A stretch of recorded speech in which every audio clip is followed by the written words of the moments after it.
For 6 decades, one car has defined American performance more than any other: the Mustang. 7 generations, one brush with cancellation, and a controversial rebirth as an electric SUV. Here's how Ford's pony car survived recessions, oil crises, and its own identity crisis, decade by decade. The Mustang debuted on April 17, 1964, at the New York World's Fair, and the reaction stunned even Ford.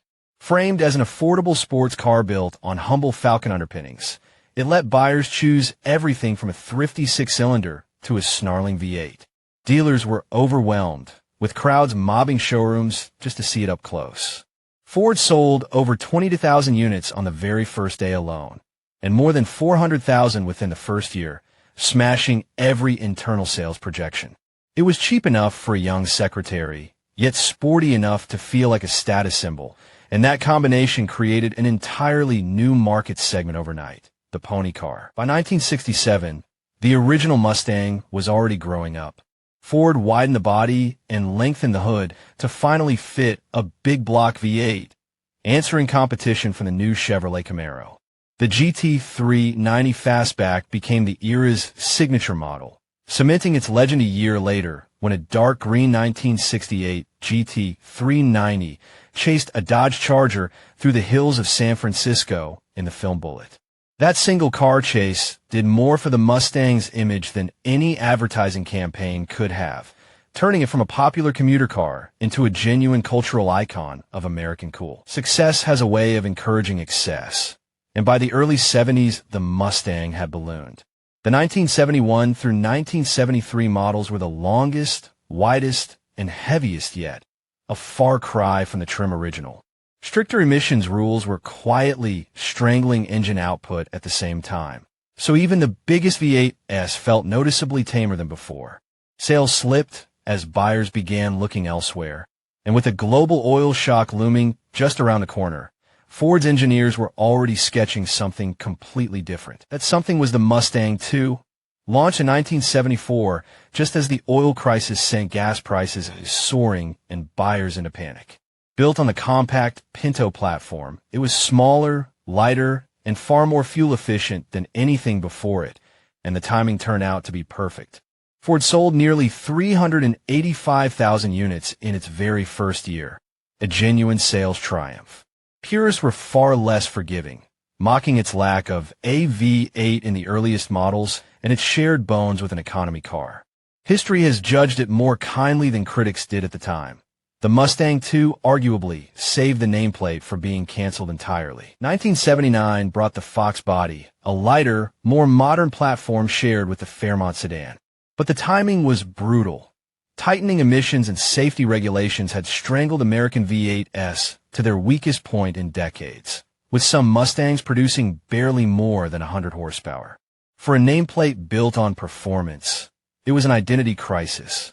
Ford's engineers spent these years quietly clawing power back, generation by generation, waiting for the regulatory pressure to ease before the V8 could roar again. By the late 80s, the 5.0 badge meant something again, as the Fox body's V8 finally regained real muscle and the 5.0 LX became a legendary sleeper on American streets.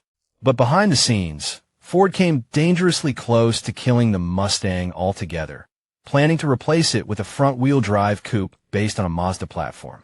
Enthusiasts and owner clubs revolted the moment word leaked, flooding Ford with protest letters.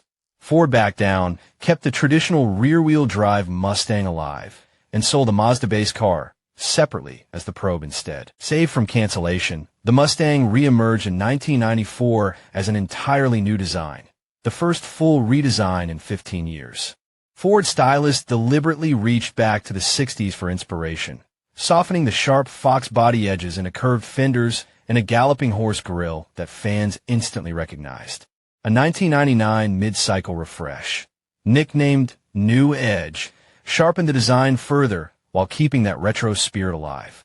It was a car built to reassure a fan base that had just watched their favorite nameplate nearly get replaced by a Mazda, and it worked, restoring both sales and goodwill through the rest of the decade. If the 90s tiptoed back toward nostalgia, 2005 dove in head first. Ford's designers openly copied cues from a 1967 and 1968 fastbacks, round headlights, a long hood, a fastback roofline, wrapped around a modern chassis borrowed from the Lincoln LS. The retro gamble paid off spectacularly. This fifth-generation Mustang became a sales phenomenon and a fixture at car shows across the country, embraced by die-hard collectors and new buyers alike.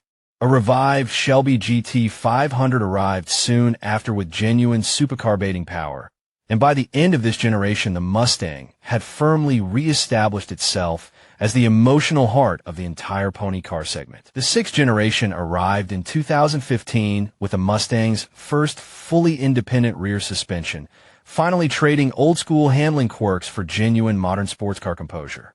For the first time in the nameplate's history, Ford began officially selling right-hand drive Mustangs in markets like the United Kingdom, Germany, and Australia. The gamble paid off in a way nobody quite expected. The Mustang became the best-selling sports coupe on the entire planet, repeatedly topping global sales charts in markets that had never had legal access to one before. A car born for American highways had finally gone properly global. Then, in 2019, Ford did something that split its fan base right down the middle. It put the Mustang name on a four-door electric SUV called the Mach-E. Purists were furious that an SUV with no engine and no manual transmission could wear the same badge as the car for Bullitt. Ford's counterargument was simple. The Mach-E carried the Mustang's performance spirit into an electric future the industry was clearly heading toward. Meanwhile, on showroom floors, the traditional gasoline Mustang refused to disappear, with a seventh generation launched in 2024 still offering a V8 and a manual gearbox, defiantly unbothered by the shift toward electrification around it. 60 years, 7 generations, one brush with cancellation, and one electric identity crisis. Through all of it, the Mustang name has never once left Ford's lineup, a continuity almost no other American car can claim. Whether that legacy belongs to a V8 coupe or an electric SUV is still being argued in comment sections everywhere, and that argument itself keeps the Mustang exactly what it has always been, impossible to ignore.